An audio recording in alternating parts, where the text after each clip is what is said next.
How do I supply so much milk to Zaza now that I'm pregnant and everybody sees that he's still breastfeeding? The truth is, I'm not. Around 7 months, my supply completely stopped, which is something I did get warned about by my OB.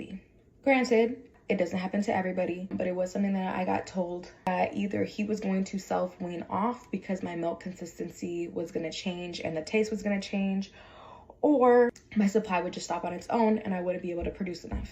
That is what's most common when your hormones were trying to regulate, but now they're changing again due to another pregnancy.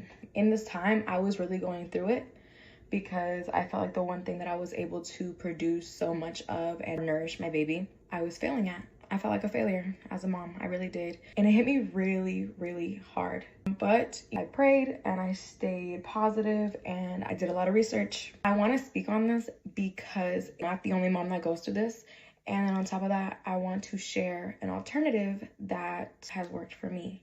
Going back, being told by the OB, they're like, well, you're probably gonna just have to go off of formula. Nothing wrong with formula.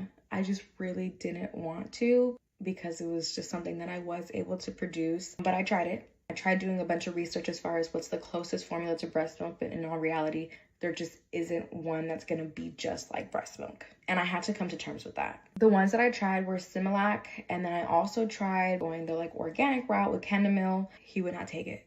And when I tell you he would not take it, I mean, he would fight, he would scream, he would cry. I was getting so overwhelmed and stressed out. I was like, I don't know what to do. This is where I bring awareness to this because I've had multiple moms know that this wasn't even an option. And they've even told me that they wish they knew about this stuff when they weren't able to produce, going through the trenches with a newborn or baby that was looking for breast milk and couldn't. I looked it up and there are moms who donate their milk.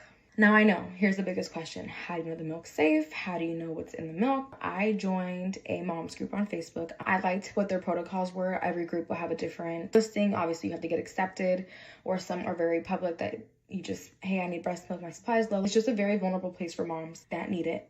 Some will donate and some will obviously charge because, I mean, hello, it's them too. I will just say they list all of their things. So like their diet restrictions, if they're on a diet, what kind of food do they take, if they're high lipase, excuse me if I said that wrong, which is when you have a higher content that kind of makes it taste metallic-y in the milk. Again, did my research on that. There's so many things that go into it. That's why I say, like, I'm bringing awareness to it, so if you want to do it or you feel like you're in that same position that I was, you're able to have that. Something that's great too about this is, like, obviously you get in contact with these moms. You can ask them whatever questions that they want. Part of the requirements on there is, do you smoke and drink?